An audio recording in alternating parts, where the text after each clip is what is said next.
Hello, everyone. Good morning. Welcome to another edition of the Real Estate Investments Workshop. My name is Daniel Teten. It's my pleasure to welcome you to the October session for this year.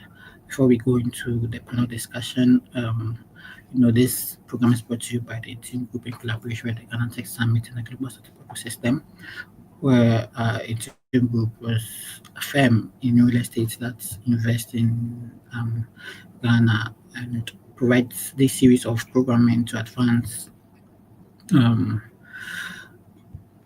opportunities and also stakeholders within the real estate industries, from buyers, sellers, and real estate agents, as well as service providers, and many more. So we have webinars such as these, we have workshops, we have tours, we have a virtual summit that's coming up in December actually, and expos as well as retreats and accelerator programs as part of the programs. And we're thankful for all the speakers that have come on board since the inception in 2023. So now we've had a wide range of speakers from various sectors and various parts of the real estate sector coming to join us. So we're thankful for their support over the years as well. And this year we continue with the programming as well and looking at the various real estate ecosystem players in Ghana as well that would be coming on the program today. For each month we have various stakeholders that are or thought leaders within the real estate ecosystem to share their thoughts and share some knowledge with us. So if you have any questions, you could prepare them during ask them during the session as well. Okay, so it's going to be an action-packed session, and we'll be diving into the panel shortly. I'd like to introduce our moderator for the day, the person of Nyama Ralph, to kickstart the discussion and introduce our panelists that we have for today.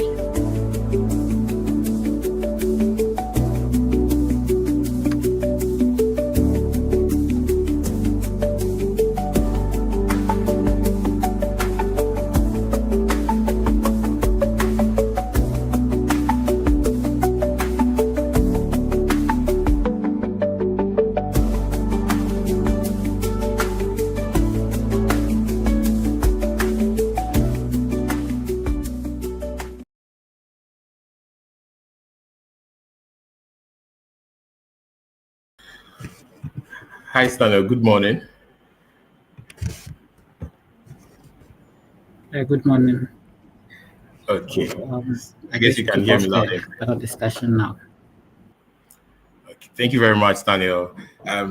Today we are back again, and thank you all for joining for today's session. And today for the real estate investment workshop, we have Ben the broker and then Ebenezer. Both are great people in the real estate industry, and I assure you of you being impacted with knowledge and then understanding of the real estate industry today. I won't take much of the time, but rather invite them on the stage right away so we can dive into the discussion. Okay. Hi, hi, Mr. Ben the broker. Hi, Mr. Amma. How are you doing? I'm good. Yourself? It's great to see you. Yeah, it's good to see you too. It's good to see Hi, you too. Mr. Ebenezer. How are you? Hi, me, I'm fine. How about you? I'm Hey, also Ben. doing What's great. up? Today's the men's real estate world. Yeah, you have my boss on the call. Great. I'm really excited to have the two of you on, knowing the kind of things the two of you are doing in the real estate industry. I really appreciate it, and thank you for making time to be here.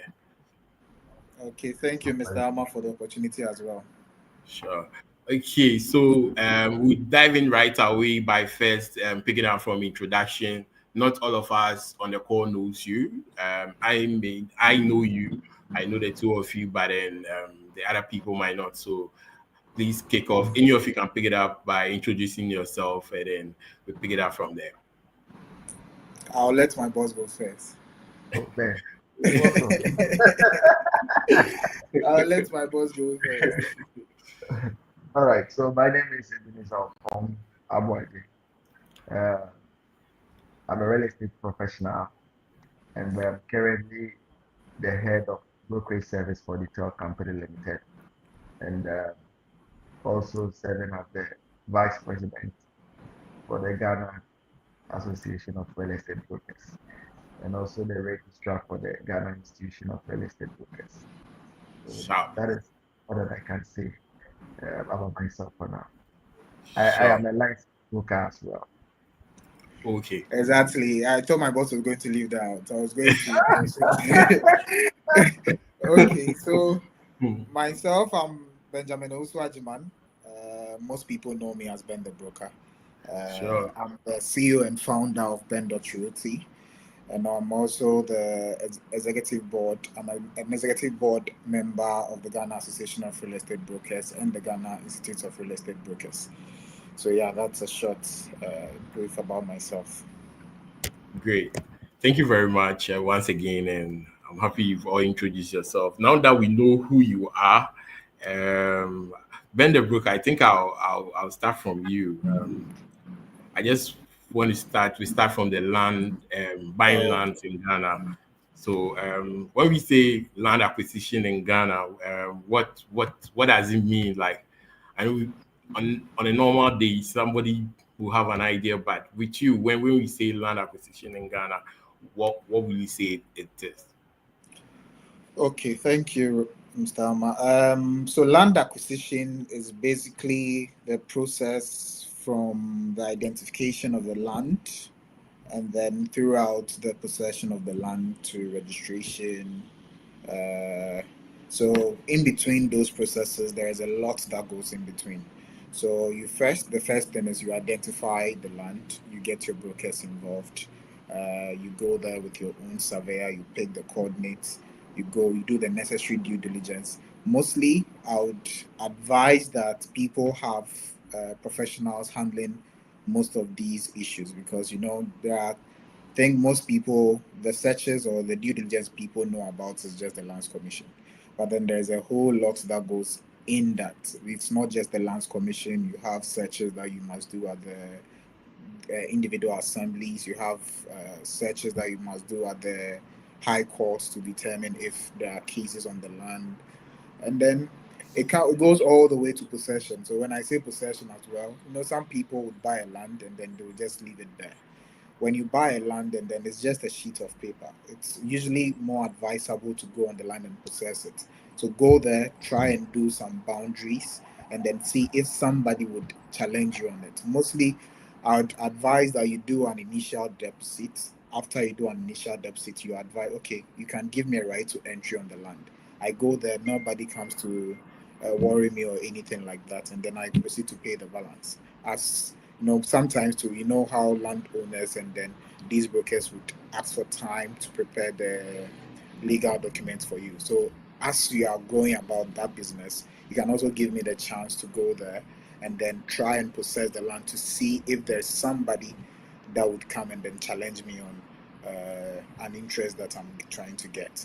So I think that's basically what we say when we talk about land acquisition in Ghana. And I thought this is going to be a presentation sort of thing. I didn't think it was going to be a discussion, but then it works for me anyway. Oh, we will have. Please keep the presentation. We'll have it on the real estate feature summit, which will come off next month. Sorry, in December. In December. So I'll have you on it. So please take note of that. That is absolutely fine. All right.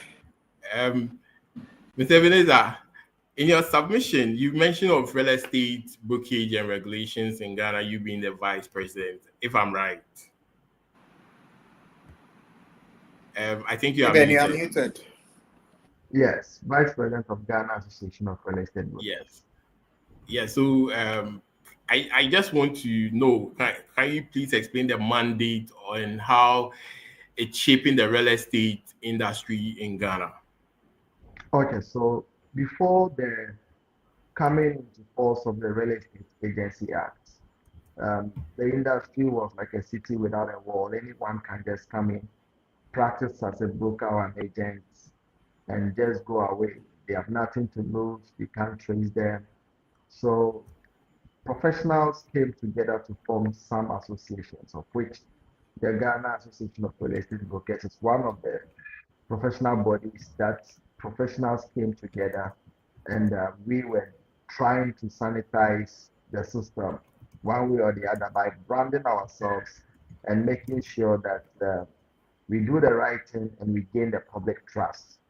So as the act was passed in 2020, as the act was passed in 2020, it gave it gives the Real Estate Agency Council the right to issue licensing to real estate agents and brokers, and also real estate brokerage firms. So what Ghana Association of Real Estate Brokers we do is we provide training for agents and brokers, and we issue them with certificates. So we provide professional training. We also issue certificates to agents and brokers. Then the council issue license. So Gary, we don't issue license, but we make sure we train agents and brokers. So that is what we've been doing even before the Real Estate Agency Act came into force. And as the act came, our efforts have also been recognized. Um, so far, agents and brokers with Garrett certificate as broker or as an agent is respected by the council. So it's one of the milestones that we've been able to achieve. And you write exam before you get a certificate from us. Thank you very much, and thank you very much for the good things you are doing for us in the real estate industry. At least now people can trust. We have people we can trust. We will not be hearing, "Oh, I give money to this person and things didn't go well." Thank you very much, and I'll come back to you on that, and then um, when the broker you in your submission you also make some few points about the process of acquiring land, that land acquisition is not only you going to land commission to do the search and others. I just want to find out from there what, with your experience, what are the main challenges people face when acquiring the land in Ghana today? I think the major challenge it's about disputed land, basically. Most of our courts are overwhelmed with. I think 80% of our cases in Ghana are just about land. You see, and that's the major challenge we have in the country. I think I had this submission, and then I was telling people about how you get to a land. We shouldn't have gotten to this stage, right?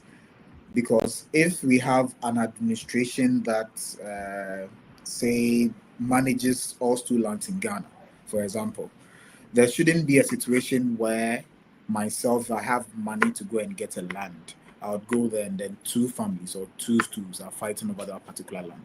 You see? But then this is a thing that is it's like now a normal occurrence. You go somewhere and then it's either a boundary issue or two families are fighting over ownership, somebody saying that. But then we have a whole administration that takes care of some of these things. So I think that is one major challenge, like disputes about between the stools, the families, and then what have you. And another major challenge is how our system. We are trying. We've not gotten there yet. We are trying to digitalize the system. If I want to do a search, I don't always have to go all the way to Lands Commission to do the search, right? There has to be a platform where I can just upload the site plan that my surveyor provides to me to get a result. But then it's something that I believe the Lands Commission is working on. So I think if that thing is also done, I think that challenge would also be taken care of. And it's basically, the issues are basically about verification, and then how to avoid conflict on these lands, because I think people would come with you with their investment, and then you are trying to do your best to make sure that, okay, there's no dispute or whatsoever on the said particular land that the person is interested in. But then we have some of these administrations that are supposed to make sure that these things are not supposed to happen, because if the last two and then the say Nungwas two are fighting about a particular piece of land, they have an administration that takes care of all these things. It shouldn't be a situation where it should come back to the end user. You see, they should be able to take care of that on their level before it gets to the consumers, so that some of these issues will be taken care of. So I think it's just about verification in Ghana, because that is the only major issue that we have with land acquisition in Ghana. Okay. All right. Thank you very much, Mr. Ben. But then I also want to find out, how has the you did mention of the Land Commission, how has the Land Act 2020 Land Act 2020, that's Act 1036, changed the landscape of the ownership and then the administration of land? I think the major change with the Act 1036, the Land Act 1036, was about freeholds. I think that is the major thing that was changed, because before the Act 2020, before 2020, December 2020, basically, people could own land in perpetuity. That is what we talk about when we say a freehold land. You can buy a land from me and I can give it to you for perpetuity if I'm the rightful owner. But then when the Act 1036 came into place, they decided to prohibit that, because some of these chiefs, they will get a land and then let's say their tenure is just for 5 years, and then they will give the land to you for, like, say, forever, and then another chief will come back and then it's a whole different situation. So they decided to cut off. I think that's the major thing, that it's freehold interest. So, and I think another thing, foreigners were not allowed to own land in perpetuity anyway. But then from 2020, the major thing was anybody that has an interest in land, you can't have a freehold unless you come from the direct family that is selling the land. You see, so if, say, Mr. Ama, if I'm also from the Ama family and we own a land, you can give the land to me for like in perpetuity. But then if I am getting it from, say, your family people, they can only be leasehold from 2020. Before that, people can give it to you for forever, and then you have another family head coming in, and then he's also saying a different thing. So it was causing a lot of issues. That's why they decided, okay, fine, we'll give it to you for a period of, the maximum would be 99 years. So everything was changed into a leasehold. And a freehold, that doesn't mean the freeholds that were done before that, they decided to just take them off. Those ones can also be transferred, but then you can't create a new one out of the freehold. So it's a whole thing on its own. So if you own a freehold land, let's say you bought a land in 2019 and you have a freehold, and then you are trying to sell it again, you can transfer your whole interest to me, so I can own it as a freehold. But then if I decide to create something new out of it, let's say it's a one plot, and I decide to sell half of it, the law says that you are creating something out of what you own. So that one, you can't give it to me for freehold. You can't create a new interest from your interest that you have. But you can decide to transfer your freehold, that is the one plot, to me. That is transferable. But then anything else apart from that, you can't transfer. So I think that was a major change that came into being, because they were trying to find a way to take away some of these disputes that we have in lands all the time. Okay, but that mean that after the 99 years, let's say my grandfather sold the land to somebody and I know about it. After 99 years, I can go and tell the person I'm coming for the land? No, you can't just go and tell them you are coming for the land. So it's negotiable, right? Some of these indentures, some of these assignments, they state the renewal clause. They mostly have renewal clauses, some 40, some 50, depends on their own discretion. And okay. Some of them, and in 99 years, I mean, you can go to them and tell them, and it doesn't even have to get to the 99 years, right? You can be 70 years down the line, or let's say 50 years down the line, or let's say we are going by the lifespan of people, like the expected lifespan of people. Let's say now you are 30, you own the land for, let's say, 40 years, and then you had a maximum of 99 years. So that means you have how many years? 59 years remaining. You can go back to them and tell them you want to extend it back. You see, so you don't have to necessarily wait till the 99th year and then go back to them, because obviously, it's a negotiating, it will be a bargaining situation. And the more you wait, now if you don't have, the lesser years you have on the lease, the more expensive that these things would be. But generally, I think people go with a 1.5 increase. Let's say you bought the land for 400,000. Let's say in 99 years. I think that's the general idea. It's an interest of 1.5%. You see, but then it's all in their own discretion anyway. Some of them, they'll charge you more than that. So I'd advise that the earlier you go, the better. You see, sometimes you're selling a land and it's just 60 years remaining. So you have to go back to them and then ask for the maximum, because 60 years, sometimes it's just 30 years. So imagine you're selling a land at Cattleman that has a 30-year lease, and then you are transferring that to me. If I am buying, I'll decide, I'll go back to the family and request for the 99 years. You see, the extra 69 or whatever it is that they have to give, so that I have the maximum number of years. And I feel like it's a good question. Most people don't know about these things. And they just buy a land, they give them a number of years, and then they are waiting for their term to expire before they go back to the family. If you do that, you'd always find yourself in trouble, because when you go back to them, let's say it's mostly these prime lands have lesser terms of lease. So if you have 30 years remaining and you buy a land, the person has 30 years remaining, decide to wait 30 years down the line, you'd have to go back to them. And when you go back to them, you can imagine how much they are going to charge you for the renewal. But then the moment you get it, you decide, okay, let me just move to these people, because real estate appreciates with time. So in a land that, let's say, the fee that we request from you in 2020 was not the same as what they will charge you in 2025. You see, so it's better to go as early as possible. That's what I'll say to that. Okay. All right. Thank you Let me very much. add Ben. something Yes, you can. what Ben said here. So with the things that the new act has brought is with the terminable leasehold or Yeah. forbidding of freehold. Even in our constitution, at Article 266 and 267 of our constitution talks about it, limiting um, freehold interest in land. And one of the things that I would highlight on, as far as the new act has been, the new act has brought us. At first we used to have several acts on lands. We used to have the statutory way leaves. We used to have the customary land act. So there were about 16 Stool Land Acts and so on and so forth. So there are about 16 laws. And with this new act, all of them have been All of them harmonized. together. Yeah. And there's one thing that has also been added: spousal properties.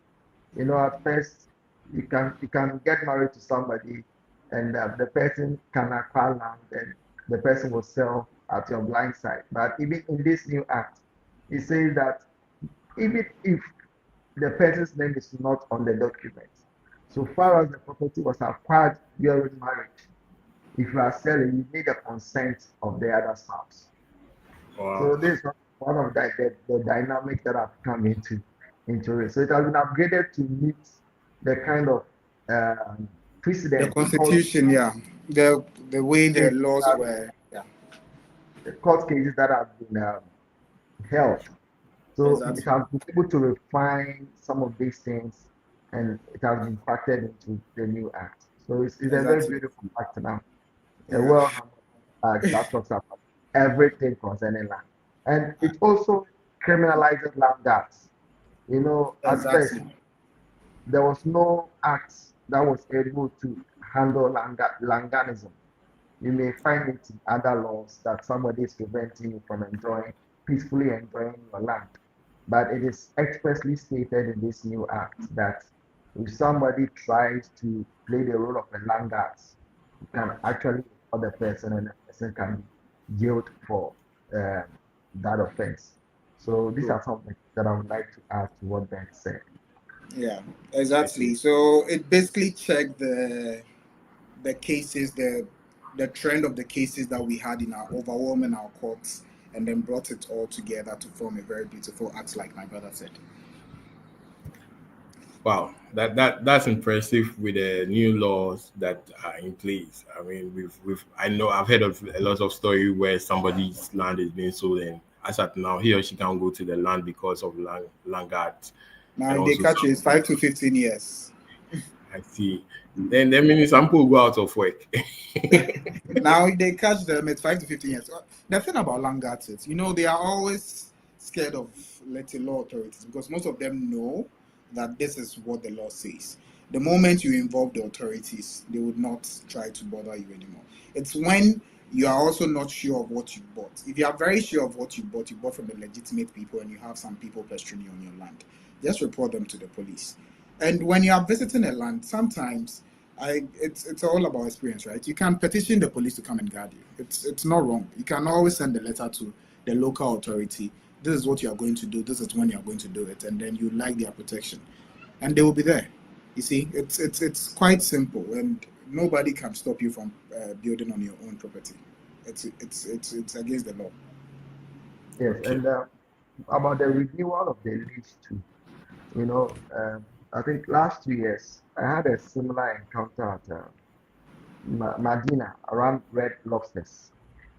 I'm sure Ben you are familiar with that area.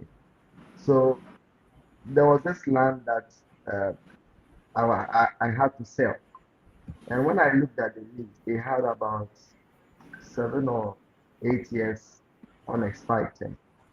So selling 7 years unexpired term of lease to somebody, you wouldn't get a better price. So the process that we went through was we went to the grantors and they did valuation of the land and a premium was assessed. So they gave us two options. If we are renewing for 50 years, further 50 years, this is how much we are supposed to pay. If we are renewing for 25 years, this is how much we are supposed to pay.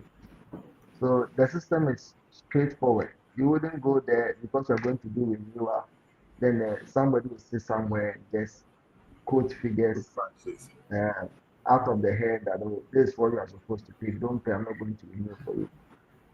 Now there are professionals who do the evaluation to assess the premium uh, where you would have to pay so that That is everyone that is is if the family, the grantor is involved in the valuer. But our system, most of these people they will not involve anybody. And that is a problem with our system anyway. If everybody is going by what that grantor was doing, like our jobs will be easier. But then some people will just sit somewhere and give you a quote, you see. So but then it's anyway, it's your job. That's why you get professionals involved. As Okay. professionals would advise them and then we tell them, look, this is the right way to do this thing because that's our job. I mean, I like the fact that now our real estate industry is taking shape. Now, at least there are things that are now guided by the law, where we people can have more trust investing in it or taking up certain things when it comes to Ghana's real estate industry. Yeah. With that said, Eben, I want to find out with you. You mentioned you train real estate brokers. Um, you train real estate broker. I want to find out from you how does the real estate brokers and regulation in Ghana um, ensure that the real estate brokers operate ethically in their compliance with regulations. okay. So we take um, brokers and agents through a mandatory 5 course or five course program. So principles of agency is being taught where the broker or the agent need to understand the kind of services that I need to render as a broker or as an agent. What is expected of you? What actually uh, makes the contract binding and not binding, voidable and not voidable, as far as real estate agency is concerned. So you'll be taken through that course. There is another course, professional ethics and code of conduct. So people that we train, they go through that. We also take people through introduction to the Land Act, where at least you should have some fair idea about what the Land Act entails, some key things that you need to to know because you encounter them in daily lives. And introduction to the Real Estate Agency Act, where you would also have to know what real estate agency, the transactions that you are doing, the processes that you have to go through, that the act is talking about, what you need to have to get a license and so on and so forth. You are also taking through that. You are also taking through, I've mentioned operations and obligations, where you are taught about the various stakeholders that we deal with as a broker. You'll be dealing with GRA, you'll be dealing with the Lands Commission, you'll be dealing with the FIC. So you need to know some of these things about anti-money laundering, how the process that you go through, property registration, and so on and so forth. So by the time someone goes through this, you realize that the person is able to find its way, his or her way around as far as the business is concerned. But when you get this basic, it's able to help you to build public confidence and trust because it makes you knowledgeable in the industry where your clients will feel comfortable that look, this agent or this broker is not going to mislead you. He knows the right thing to do. For example, somebody wants to buy a land and register in the name of this 16-year-old boy. If you know the law that look, this thing, if you do the registration now, that the 16-year-old boy in his name, it wouldn't work. You wouldn't be able to register it unless someone holds in trust for the person, because that's what the act is saying. If you don't have this information, you realize you go and hit the wall, you come back and you are wasting your client's time and your client's resources. So we are able to put agents in a very good position where they can confidently and precisely address every single need of their client as far as real estate agency is concerned. So that is what we are doing to shape as part of our effort to shape the industry. And we are also recognized by government entities, parliament recognizes us. So any act or any ally that they try to do, as far as the industry is concerned, we are involved as a stakeholder for engagement. So even for recently, when rent the rent bill got to parliament, we were involved in it. When the Real Estate Agency Act, when it was at parliament before it became a law, we were part of the key stakeholders to make input to it. And we've also partnered with FIT to provide a lot of training for agents and brokers as far as money laundering is concerned, because this is the industry where a lot of is capital intensive. So agents and brokers can be used to facilitate money laundering. So agents have been trained to understand if you see this, if you see that, these are red flags that of a suspicion transaction that you need to raise, you need to flag it for the FIC to also act upon it. So there are a lot going on, and there are a lot of collaborations that we are also doing with our key partners in the industry. Sure. Actually, Yes. my follow up. So I Yeah. will also add to that. I don't know if that addresses your follow up. So for us, it's about professionalism and then compliance, right? So, like he said, we have the courses, the act, the Real Estate Agency Act itself, that talks about it's in conjunction with the Anti-Money Laundering Act. It states how professional real estate brokers or agents are supposed to act in the industry.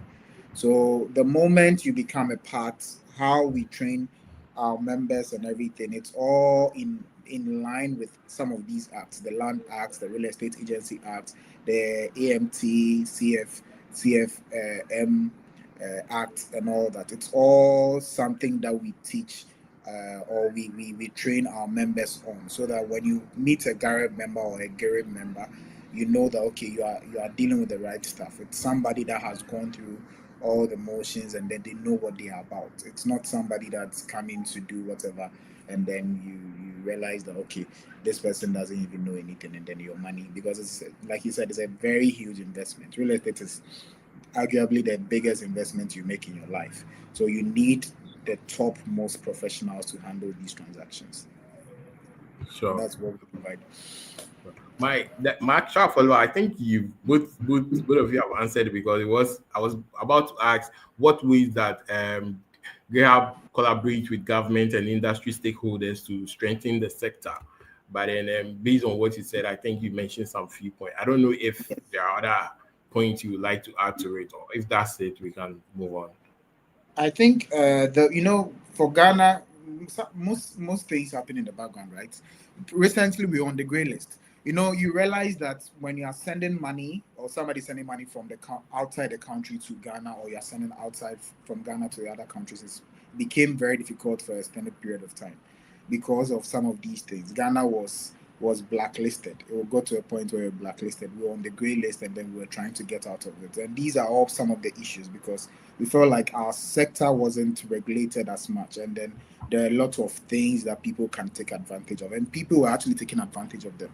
But then, like he said, anti-money laundering, we train people to realize that no, we are trying to focus on a cashless system, because most people that fund these terrorism and then all these things, or launder money, find where to put their monies and all these things. It's always, oh, come, I'll give you cash and all that. But then most of the people that we train will make you understand that even though our act doesn't specifically tell you don't accept cash, it's in conjunction with, because it refers you back to the FIC. So the FIC's law is that when it's an individual dealing with an individual, the cash shouldn't exceed 10,000 cash that you are supposed to take, and then if you are dealing with an entity, it shouldn't exceed 20,000. So you know this. And so if somebody comes in and the person is forcing you, oh, I have 1 million Ghana cedis. I want to buy a land. I want to buy this property. I have 10 million Ghana cedis. You realize that, oh, and they are trying to force you, are trying to take the money out of the system, like give you cash, and then they can take the money out of the system. So it's not easily traceable. When you see stuff like this, we train our members in such a way that they know that, okay, this is a suspicious transaction. So you flag it, you file a suspicious transaction form, and then you send it to the FIC. We are not investigators, right? So we send it to the FIC, that's the government body who is in charge of this. FIC, Yoko, whoever would investigate the person, and then whatever the assessment is, that is up to them. You see, so these are some of the things that we do to assist the government to make our lives as Ghanaians easier, because now if you're able to do this, and Ghana is no longer on the grey list, because we feel like our system is regulated, and then now when people are sending money from outside, or we are sending money from inside the country to somewhere else, it's much easier. I don't know if it answers your question. Yes, it does. But with a follow up to that, also, I want to find out if you report me to FIC, yeah, then they kind of come to investigate me, and after they find out that I'm clean, I might not buy from you again, because I feel like How would you know? How would you know it's me? but it's out there. Just as you mentioned that, okay, when you have this, this is a new process that Yeah, we use I now. understand, but I mean Yeah. that's the risk about our job. But even with all that, there's a risk attached. In order to be a professional, there are certain things that you don't have to do. If we Okay. decide, oh, we are professional, then we still go, because the easier thing to do is not to be professional enough and do some of these things, because you'd gain more. But then in the long run, you are losing, because when the system becomes so bad, we all lose in the long run. So even though it might not necessarily affect you in the short run, it will affect you in the long run. The person will realize it, they will not buy from you, but then somebody else will prevent somebody else from doing the same thing. You see, and that is the goal that we are trying to set. We are not in the business of just getting our personal gains. We are in the business of sanitizing the whole system and helping the whole country achieve its goal. So it shouldn't be like, oh, you are thinking about just yourself, the person won't buy from me. If you think about that, you will not be professional enough, and then you go buy some of these things, but it doesn't help anybody. Okay. Thank you very much, Ben. So Even, a yeah. little, yeah. So as you know, as you go to the bank and you are going to do a deposit, they ask you where is the money coming from. Yeah. So we also have KYC and CDD, customer due diligence form, that you have to fill. So the moment I'm engaging a client, assuming somebody has money from money laundering, from on trusted source, and the reason why agents we need to know this is that someone may do a shady deal, and the person wants to wash the money. They will just come and buy properties with cash, and as they buy property with cash, over time they will just dispose the property. And as they are disposing, where is your source of income? I had a property, I sold it. That's good. That's true. Uh-huh. So when they are coming to buy such properties, you, the agent or broker, you are not to accept cash. That is one of it. And second, as you said, if you have any suspicion about that person and the kind of transaction the person wants to do, yours is just tell FIC, continue the process. They will act on it. And you don't come and tell the client that, hey, Charlie, where you get the money from? I report you give FIC. You don't do that. So at Yeah. their blind side, you just oh, I suspect this transaction, I suspect this deal. Just move on. They will act. And if you look at it and you realize, oh, this is very clear. This deal is so scary for me to get involved because the moment such person is caught and you did not raise the flag, you are also called to be part of it because you helped the person to do such a crime and you will not go scot-free. So ignorance of the law is not an excuse. So Sure. you have to have known. That's what the law That is the law says. Yeah, you ought to have known. You see, and these are red flags. If you've been in the sector for let's say a year or two, when somebody is pushing you, take cash. What stops you? Oh, Charlie, you refer the person to the bank. It has to be electronic so that you can trace it. And the law states that any responsible institution should have an anti-money laundering officer in their office. And if you don't have that and you're part of Gareb, we always have a board that takes care of that. So one thing that you gain from being part of Gareb is that we have all these systems in place. If you personally can't do it, you can just report to somebody else. Oh, my client is doing this, he's trying to force me. What do you think I should do? We can advise you on what to do. Some of us have the necessary, we'll tell you, okay, fine. This particular thing that this client is trying to do, it seems very fishy. This is how you are supposed to go by because it doesn't pay. If you have the cash, I can just go to the bank and deposit it. What stops you from doing it? But because they will ask for some of these documents and then from them to verify their source of funds, some of them will not want to do it and they want to transfer the burden to you. But the law is saying you ought to have known, and then they will trace it back. And when the FIC and Yoko is doing their investigation, they will trace it back to you. We recently saw one of these famous artists, and then there was a transaction that was done in 2020 or wherever. Yoko did their investigation and they traced it all the way back to him, and it became a whole national issue. You see, so that's how these things happen. So as a professional, you have to do your job. When you are done, you can report everything. When you are done, just file it, send it to FIC. Okay, this is what happened. At least when they come, they know you filed it, and then you led them to something. You see, so it's always best to just file it and not think about whatever you are going to lose in return. Sure. Thank you very much, Ben. Thank you very much, Ebenezer.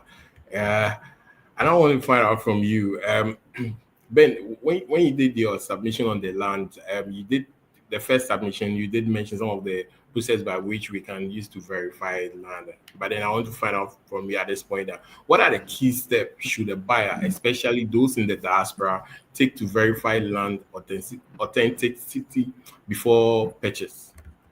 I would always say, first and foremost, involve a broker, a lawyer. That's the first thing. And now, the good thing about it is we have licensed brokers. So not just any broker, involve a licensed broker. And the first thing, you have to verify the person's license from the Real Estate Agency Council. If, let's say, the person doesn't even have a license and you ask them, oh, they talk about all these institutions because we have Gareb and then other institutions. You can call any Gareb executive and ask, okay, this particular person doesn't even have a license yet, but then is he part of your institution? We can verify the person for it. So there are other channels to verify the broker himself. And then the land in particular. If you want to verify the land, the first process, you go to the Lands Commission. But don't just stop at the Lands Commission. Move to the Administrator of Stool Lands office and make sure that there's no dispute on the land whatsoever. Because some of these lands, they are in dispute, but then you might not find a record in the Lands Commission. You see, because when the judgments come out, you have to plot it. The Lands Commission only records transactions, and some families have not recorded their transactions here. So you always have to move to the Administrator of Stool Lands and then verify it as well. So Lands Commission, Administrator of Stool Lands, and then you also have to go to the assembly, because every land has a use in Ghana. Every land has its own purpose. Some lands are residential, some lands are strictly commercial, some lands are just farmlands. You have to verify from the respective assembly, move to the assembly, and then the assembly will tell you, okay, this particular land is a misuse. If you say a misuse, it can be used for a variety of reasons. It can be used for a commercial or a residential. It depends on your own discretion. See, some lands are just for residential purposes, so you can't just go and set up a whole mall over there. You see, so you have to verify from the land use and spatial planning, which is their division is in the various assemblies. And then another major thing is at the High Court as well. When you don't find some of these judgments in the Administrator of Stool Lands or Lands Commission, you have to move on to the Lands Commission, the High Court, and then make sure that they have, if they have any records of the said land or the land is in dispute or whatsoever. That's why you always have to get a lawyer and a broker involved, because the lawyer will make sure that, okay, if I have to move to the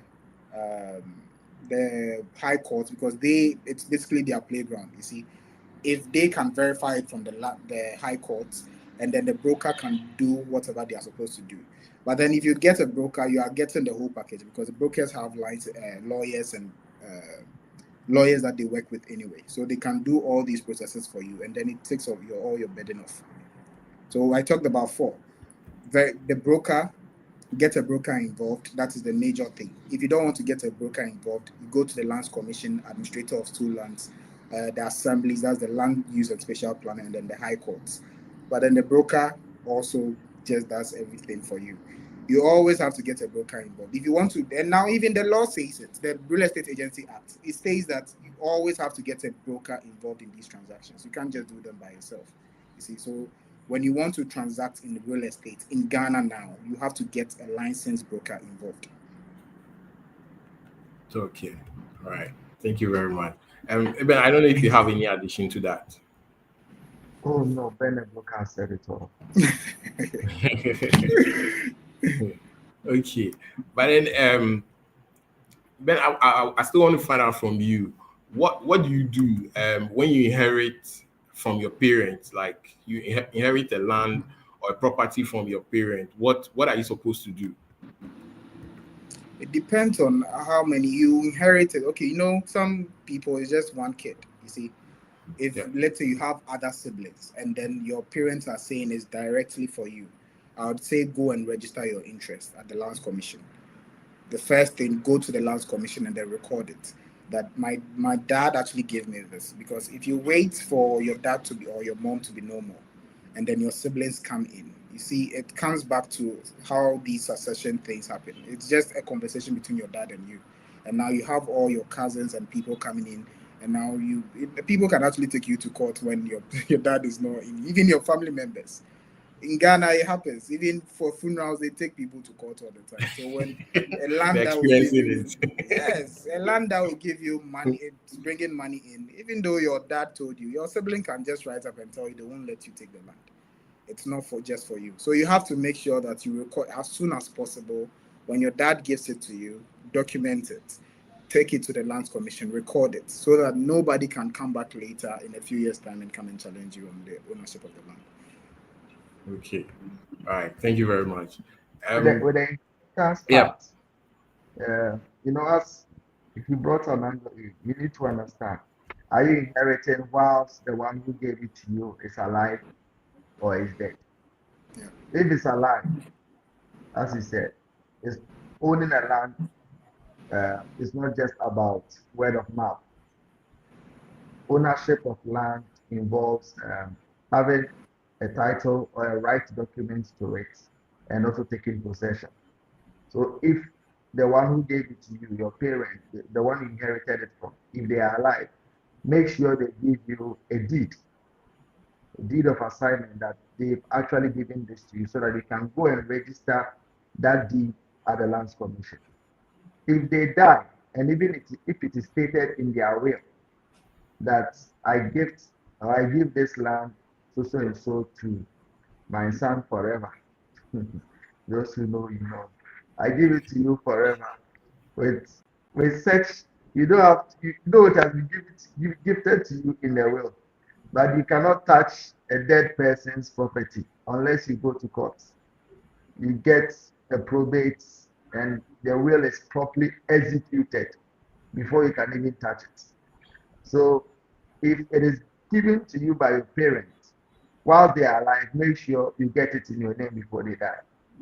And if they die, make sure you get the will, and the will is properly executed by the lawyer in order, because when you are going to register, they will ask for letter of administration as well as other documents to prove to it that indeed the person who is dead, he or she cannot come and testify that truly I gave it to you. But with those documents, you can attach it and it can be registered at the Lands Commission in your name. So we need to get this one too. Okay. All right. Thank you very much, Eben. I believe there are a few questions in the chat box.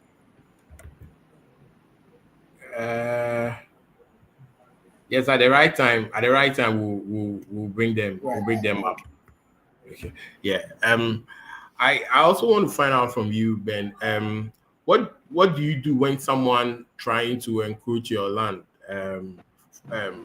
When someone is trying to encroach your land, I know you will say mostly per my knowledge, the right thing to do is to involve the authorities. But then, is there any other things that you have to do whilst involving the authorities? No, that's the only thing that you can do. You see, because you are not a security man, you are not. I tell people, there are also situations where somebody will buy a land from you, and then let's say 5 years down the line, they will not do anything. They will not possess the land. 5 years down the line, they will come back and I went to my land and somebody has done something. You see, and sometimes it's frustrating, but he's your client. What can you do? But when you think about it, you are not a security man. You can't just go and sell some land to somebody in 5 years. You are still protecting the land for them. They also have a level of responsibility that they have to protect their interest, because now the land belongs to you. It doesn't belong to me anymore. So when you buy it, you have to make sure that you secure it. But then if you ask me what else can we do about it, we just have to report it to the authorities, because we have the right ownership. We have the right the right document to show that we own the place. We've registered, we have our own title. Nobody can go on your land if it's your own. So the only thing that you can do in that situation is to report it. When you go to the police and report it, they will ask for your document. That's the first thing that they will ask you. So you both submit the documents that you have concerning that land. What the police will also do, they will just run a search to ascertain the person who owns the land. You see, in law, that's why it's always important to register your land when you buy. You don't just buy a land and just take the indenture and then keep it in your rooms. You don't do that. Go to the Lands Commission and then do the necessary transfer. If it's a title land, you do a transfer into your name at a certain cost. If it's a free land, it's now that you register your interest. Register it at the Lands Commission, because if there's any issue, you go to the police station, they'll run a search on it to ascertain who the owner of the land is. So that's the only thing that you can do, Mr. Amma. The only thing is just to report it to your authorities, and then they'll make sure that you get your rightful stuff.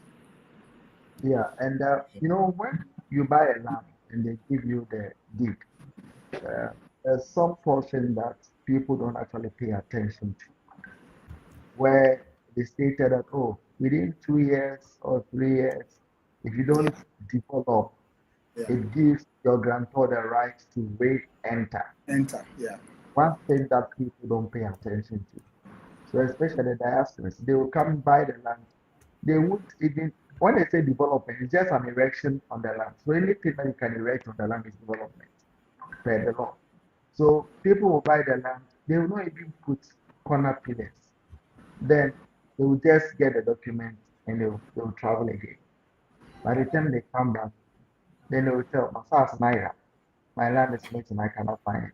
The chief have sold my land. Meanwhile, you've given them the right to re-enter. You did not also secure your land. You know, some of these cases will go to court and the judge will tell you you slept over your rights, as Ben said. You ought to have registered your interest as soon as possible, and you've slept over it. Someone can even go to your land, live on that land for about 11 to 12 years, and become an adverse possessor. And that person will be very hard on you that the land is mine. I came to meet the land for about 12 years. No one came to tell me he's the property owner, so I've taken the land. And per limitation decree, the person can become an adverse possessor of your own land. So these are some of the things when we are giving the deed, take time and read. You should take time and read, and it's very helpful. Yeah, I think we have most of these issues. I mostly deal in land, so I have you sell a land to somebody. 3 years down the line, they will never go there. They'll come back and then they'll tell you, I can't find the land. And then you'd have to trace back and go to the land with them again. And then, we don't charge these moving fees and all that. But these are all administrative costs. And like I said, you have a responsibility. You see, when you get a land, it's yours now. You have to make sure that if it's a caretaker, if it's whatever that you are supposed to do, you have to make sure. Like Eben said, if you leave somebody to go and stay there, it's very difficult to get those people out of those places, because that is like you have a period that you are supposed to own the land, do something on the land. Sometimes it's 5 years. 5 years, do something, because let's remember that the general idea of selling lands is to get the place developed. It's not just, oh, we need money and then we want to. Most of these chiefs, when you go to them and then you want acres of land, they will tell you, oh, we want a hospital, we want this. So if you can do that, we can give you the land. Sometimes they will not even charge you any amount of money. They just want their community to develop. So the idea is not just to own the land and then just keep it there. You see, if you want to land bank it, you can do it somewhere else. But then if you come to, let's say, the developing areas or the emerging markets and you get a land and then you leave it there, it's most likely in 5 years or let's say 3 years time, you go there and then you might not even find the land. You see, and it becomes the burden of the broker or the agent to go and find you your land, and then it becomes a whole back and forth. That is why it's always stated in the indenture that, look, within 3 years, go and do something. You see, go and put pillars, go and do anything, because the idea is just to get the place developed as soon as possible. Thank you very much, Eben. Thank you very much, Benjamin. One question. It says, before you sell your lands, what should you do? So what should you do before you sell your land? I don't know, any of you can answer. Before you sell your land, what should you do? Yes. I don't know. That's what should you do? Does it mean did you have to register? I don't understand where the question I is. think before it's just like how we mentioned when you come to buy a land, some of the things that you have to do. So I want to ensure I sell my land genuinely without the person having issues. So what are some of the things I do? Do I also involve a broker? I can just put it on my status and be like, I'm selling my land.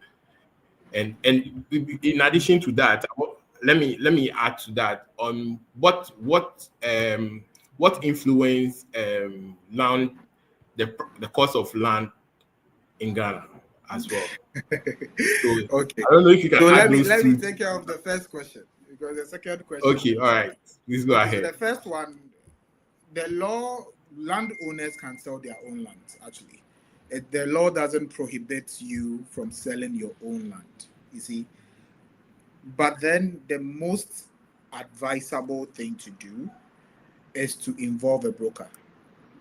We have the clients, we have the markets, we have everything, we have the platform to get it sold. Because I think if the moment you decide to sell the land, it's about how soon, or you need the money, or you need the cash, you want to dispose it and be liquid. So it's how soon you can sell it off.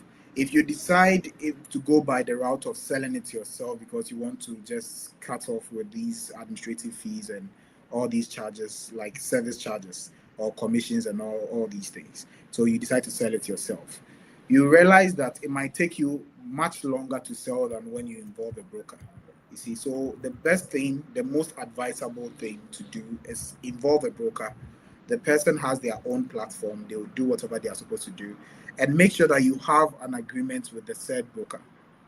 An agreement is always very, very important, because I'm speaking from the angle of you selling, but then as brokers as well, when we come to you people that are selling, we make sure that we have an agreement with you. Okay, we are selling, whether it being an exclusive agreement. I think for a landowner, I would advise that the most beneficial thing for you to do is to sign an exclusive agreement with a broker. Some people think, oh, it limits me and does, but then I would advise that I would argue that it protects you, because if you have 10 brokers selling one particular land, today Eben will take somebody there, tomorrow I'll take somebody, the next day Mr. Amma will take somebody there. There's nothing centralized about the system. So you realize that, oh, Eben or somebody else has gone to take some money from somebody because they have an agreement with their clients, pay some, and then I also have a client who has paid something. And then and it becomes a challenge, because one particular land, you have dual like owners on or potential owners on that particular land. So, but when you deal with one broker, if you sign an exclusive agreement with one broker, they will make sure that everything goes through their broker. Oh, and it makes your job even easier. You don't have several calls coming in and from these people. Now it's just one call. The people will call the broker, which is his job. They will call the broker. Oh, this is what I want to do. Okay, fine. I'll just tell my person if it's acceptable. The offer is acceptable. We'll go for it. Like, it makes your job a lot easier. You can just sleep and then let this person do all the job that you have to do for you. And then with the aspect of pricing, it also goes back to the first question anyway. What makes land, or what influences land prices in Ghana is mostly, it's just like any other thing. If you own something and you want to sell it, some people will decide it's on their own discretion, right? We are trying to set up a system where we have valuers, right? That would come and then they will value it. Let's say the type of amenities in the area, what have you. There are a lot of factors that comes into the valuing a land. The best thing is to involve a valuer. We have licensed valuers in the country. Involve a valuer to do it. But then again, you come back to the thing. It belongs to the person. So the person can decide to sell it however they want to sell it, or however they want to sell it. There is no restrictions to that. You see, they can decide, oh, this particular I'm selling for 1 million. You might not get your money. You see, you might not get your money because the price is so much higher. And then, but then if you involve a broker, these brokers have valuers that they work with. They'll come there, they'll value the land. I have a land, I don't know how much it costs. I involve a broker, the broker comes in, okay, I'll take my valuer there. They will do whatever they are supposed to do. They come back to me, okay, your land, if you sell it for 100,000, I think that is the best value. And then you go by it, okay, fine, let's sell it for 100,000. Maybe you include a few service costs and all these things in it, and then you sell it for, you realize that you sell quicker and all these things. But then if you sell it yourself and then you price it at a higher fee, I mean, you are going to struggle to sell, and it doesn't benefit anybody, especially you. I don't know if Ben has anything to add to it. Oh, you've said it all, but before you want to sell your land, you need to have your right. So if you need a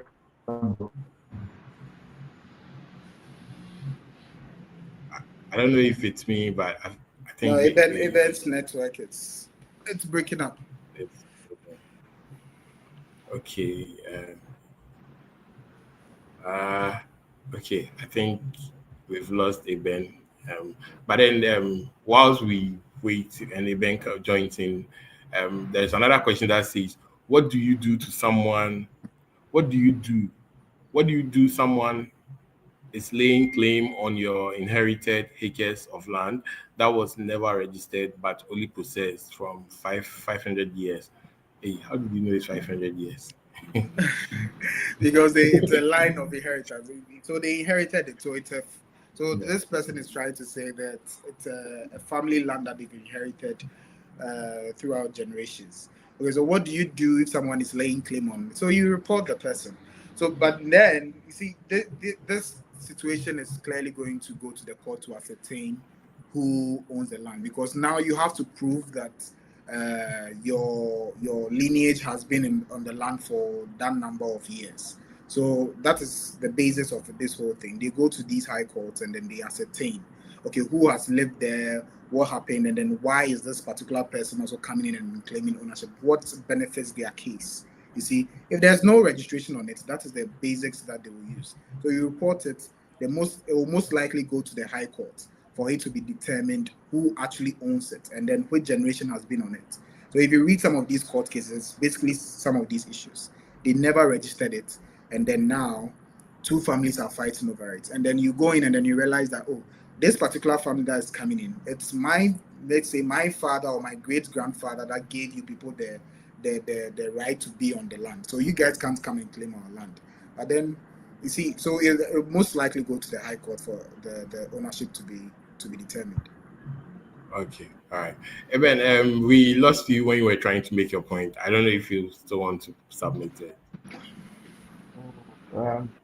So basically, I was just saying that before we can sell your land, you need to have the right document. And if you engage the professional broker, all the other steps that need to be taken, the agent will guide you to do it.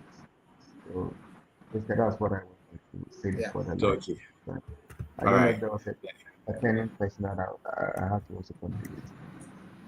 I think you've said it, but then I want to find out from you relating to the Graham Gary.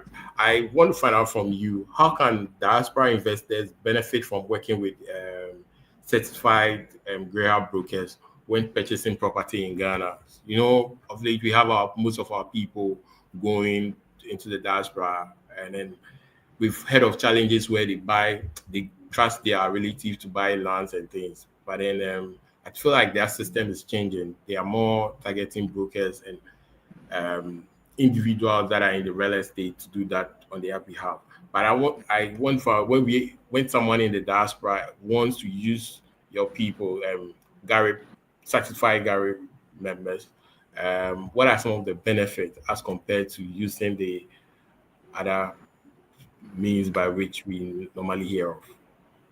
You get the full benefit of using a professional, because their problem has been who do we trust, and with professional broker, a Gary member who is trained and certified, you can confidently say you are peace, because as a Gary member, if anyone raises an issue against you, you will face a disciplinary committee and you'll be dealt with. So members can easily be traced.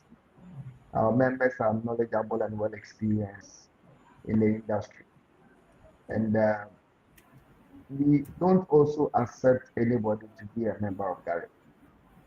We are actually complying to what the Real Estate Agency Act demands, that you need to have a physical office.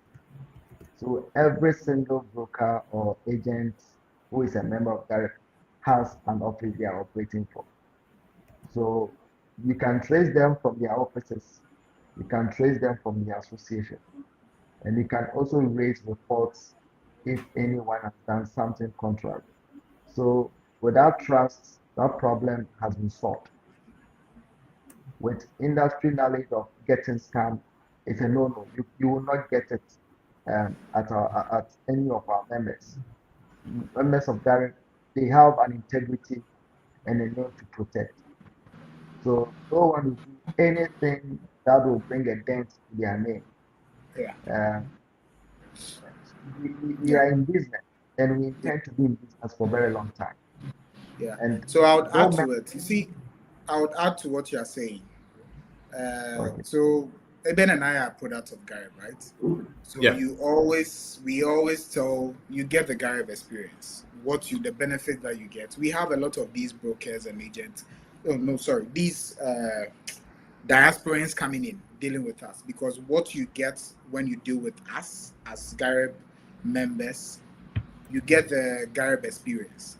And I always tell people, when you come to BenDOT, you get a BenDOT experience. You see, you get whatever Eben said, the professionalism, we have people, because you can't just do. Recently, I had this person who complained, one of our members, and I was like, oh, I contacted one person, and then they were telling us, oh, they are going to take the moving fee. Even me as an agent, they are going to take, but Gary members know that we don't do that. So all you get the whole package, like the Garib experience and then the Bendot experience. So these issues with moving fees, somebody took me somewhere, and then it creates a whole avenue for people to commit some of these things that are not professional in our sector, because some people don't actually own properties or land. They've just set up something. They just tell you, oh, let come, I'll charge you viewing fee, 200 cedis. That's the first thing they will do. When you call them, that's the first thing that they will tell you. I'll charge you viewing fee of 500 cedis. They'll take you to some 3 apartments and then they are done. But the apartment doesn't belong to them. You contact them tomorrow and then you tell them, oh, I want to buy the apartment B. And then you tell, oh, it's sold. Somebody paid this morning. But they didn't actually own anything. It's just a way for them to be making money. So we realized that the way to take off some of these issues, because an avenue for fraud, is to make sure that we don't charge moving fees. We don't.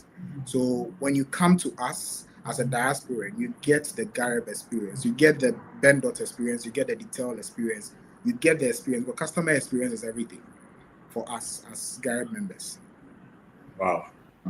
So if you are listening to us, please, when you want to buy a property, I recommend you to go to any of the Garib certified individuals in the real estate industry, and from their leaders are saying you're going to experience the whole Garib experience. Yeah. Okay. Yeah. All right. We'll be wrapping up soon, but okay, there is one question that says, from legal standpoint, what resources exist for individuals who fall victim to fraudulent land transaction? I don't know if we can tackle this. You need to report to the appropriate authorities. Since it's a fraud, it's a criminal act, and you need to report to the police, and you will take it on to court and other things. Yeah. Exactly. And if it's like I said, one of the very first thing that I talked about was you have to verify the broker. So you verify the broker or agent at the Real Estate Agency Council, and if he or she is a licensed broker, when you report such an issue, what will happen is there are sanctions to them. It's either they are going to get their license revoked, there are penalties, what have you. So you have to report it, like Eben said, report it to the appropriate authorities. If it's a licensed agent, go to REAC, report them. If it's an individual who you bought from, report to the police, like Eben said. There's a Garib member too. You can come to myself or Eben. We will know what to do about it. A moment, there's one question I'm coming. It says, is there where the question is, so I'm not able to pull up on the screen, but I say, is there any system currently being developed to centralize all these verification you are talking about? I'm sure that has to do with the initial stage. The verification of verify a land, yes. Okay, so for now, I would say no, but then it's something that they are trying to do. Now, we don't have anything yet, but then it's something that they are trying to. I think the last stakeholder meeting that we had a lot of these questions. Why don't we incorporate all these or put all these systems in place so that I don't have to move at the assembly, I don't have to move to land commission, I don't have to move to the high court, I don't have to be moving from one office to the other, you see, so that we put them all together, and then one particular search, I can get results from lands commission, high court, everything. I don't know. So for now we don't, but then it's something that it's in the pipeline. I'm sure further down the line we would have something like that, and then some of these issues can be taken care of. Okay, all right. We've had a very impactful section. One last round of questions, and then we'll be done for today's real estate invest workshop. So what would be your advice to give it to someone who is aspiring to be a real estate broker, about the importance of training, licensing, and then regulations under the Garib? What would be that advice? Like, what would you advise someone who is looking forward to join the real estate industry, leading to the licensing and certification and others? My boss will go first, though. Sure. So uh, the industry is very broad. The industry is very complex, and it has to be tackled with high knowledge. So it's important to acquire those knowledge before you can even classify yourself as a professional. And classifying yourself as a professional also add a market premium to you, the individual or the individual agent or broker. It adds market premium to it. So imagine somebody coming to you and tell the person, I'm a licensed real estate broker. At that moment, they feel comfortable dealing with you because they think you qualify for, you have everything that it takes to guide them through the real estate industry. So basically, this is what I would say. And you would also have a wide range of professionals to network with because we have a professional member in Tamale, and I've closed 2 deals with him in Tamale last 2 years. I didn't go to Tamale because he's a professional member. He gave me that trust to collaborate with him. And that he handled my clients perfectly as I would have handled them in Tamale. So you're able to have that kind of collaboration. You're able to share professional experience and expertise uh, anytime you meet at our various programs, the network. We are also able to do some advocacy uh, in the public space. For example, when this journalist, Joseph Akable, when he was happy that he dribbled an agent, he used the service of an agent, and he did not pay for the service. The agent he became well. We demand him to apologize, and when we do this, it makes the public respect the profession because if you wouldn't make such remarks about a member of a Ghana Legal Council or a licensed doctor, you shouldn't make such remarks also against the professional agent or broker. It's a noble profession that needs to be respected. So this is what I have to say for now. Yeah, so I agree with everything my boss said. And then I would also add that, if you are beginning or if you are an aspiring person to indulge in this thing, I think the first thing that you have to know it's a career path, right? So just like he said, if the same way you have lawyers being called to the bar and then they are so excited about being called into their profession, is that's the same way real estate professionals are supposed to behave. When you are licensed, I think the excitement that I had when I got licensed, you couldn't, if you saw that, because this is something that I've put in during the years. It's something that I've always envisioned. Oh, I'll start practicing as a broker and then I would get my license down the line. So if it's something that you want to do, the first thing is to know that it's a career path, and it's unlike being a doctor or a lawyer. It's a constant learning curve. Every single day you have to learn.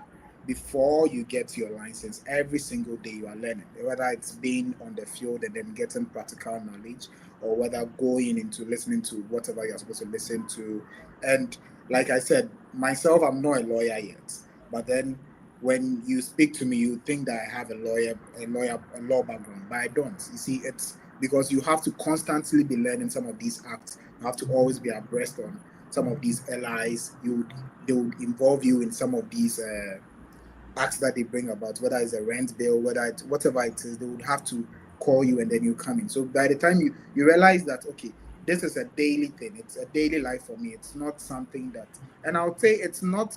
See, people think, oh, real estate can be a part-time thing. No, if you want to be a broker or an agent, you should understand that it's a full-time job. You would not have time to be doing the other things that you think, oh, I can just be getting some passive income and then be growing. No. Now, from the way the system has been set up, you have to have your place of office. And if you have a place of office, you have an office that is running, you have people to take care of, you have to be coming to the office for meetings. By the time you realize, and you don't really sleep as a broker or an agent, you're always doing something. Different time zones, you have diasporans calling you. So it's a lifetime. So you have to be ready for all the work that in entails. This career path entails. It involves a lot. You'll be going about My brother has a lot of international affiliations that he didn't mention, but then these are all things that you have to be doing just to get to where you are supposed to get to let's say a point where some of us have our licensing.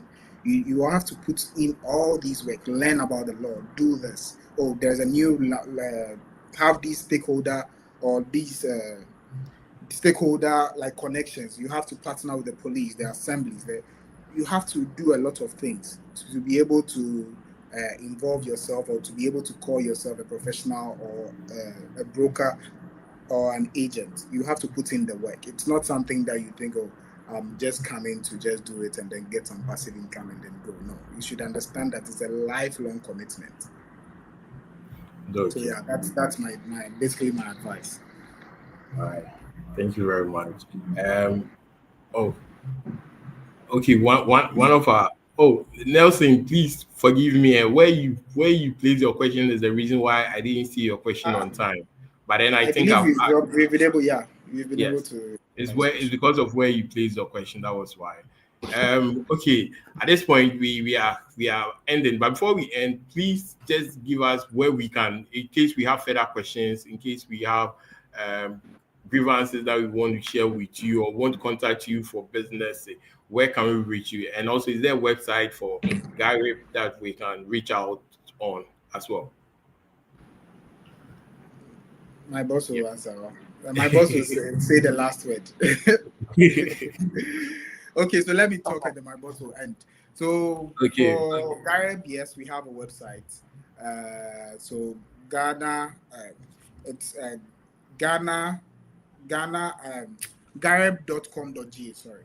Gareb, www.gareb.com.gh. That's our website for the association. And then for myself, I'm the founder for Ben.Realty. You can go ben.realty.com. If you search ben.realty.com or the name that popularly people know me by Ben the Broker. If you search Ben the Broker on any platform, you are going to find me there, and then you can contact me. And my number, I can also put my number out there so that if anybody wants to reach out, they can also reach out. And I'll share. I think I'll put my number in the chat box, and then if anybody wants to reach out, they can reach out as well. So my boss can finish with his last words. Very well. Okay, so just by way of announcement, we're also having a specialty training for real estate brokers and agents. That's the last training for this year. So if you really want to get certified, you can take advantage of it. And Digital Company Limited, as I'm the head of profit for Digital Company Limited, they're located at East Legon, Yashi. So you can also check our website, www.cpll.com, or you can also reach me personally 0546 034 809 0546 034 809. And also I'm trying to write it, but it looks like you're faster than me. 0546 0546 034 809. And on social media, on social media, Realtor Aben. Okay. All right. I hope I had it correct. 054 I hope it's correct. 03480. Yes, perfect. Yes. All right. Okay.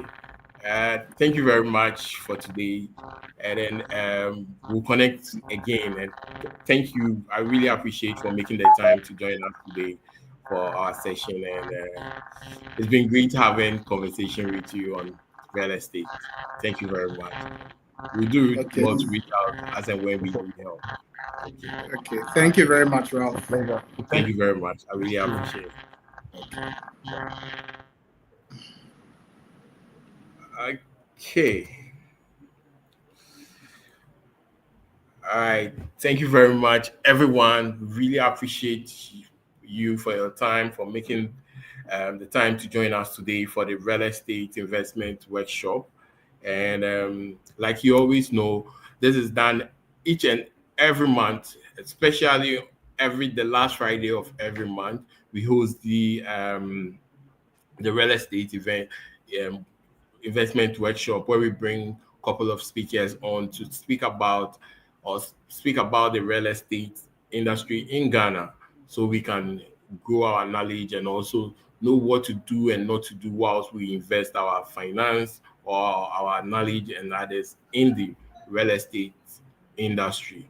Um, Also, I'll take the opportunity to also inform you that we'll be having our real estate investment feature summit, in December, where we bring all the speakers that have passed through for the month. We bring them once again onto one platform. So um, make sure you add it to your calendar and be available to learn more from these experts. And finally, we also have a platform where we have individuals who are looking forward to learn about the real estate industry, also those that are already into it and want to connect with people in the industry. Just scan the barcode and it will lead you to the WhatsApp group where you can share your knowledge and also learn from other real estate experts in the industry. Until then, I want to say I want to say a very big thank you to you all, and do have a great day. Enjoy the rest of the day. Thank you very much. It was great to have you all.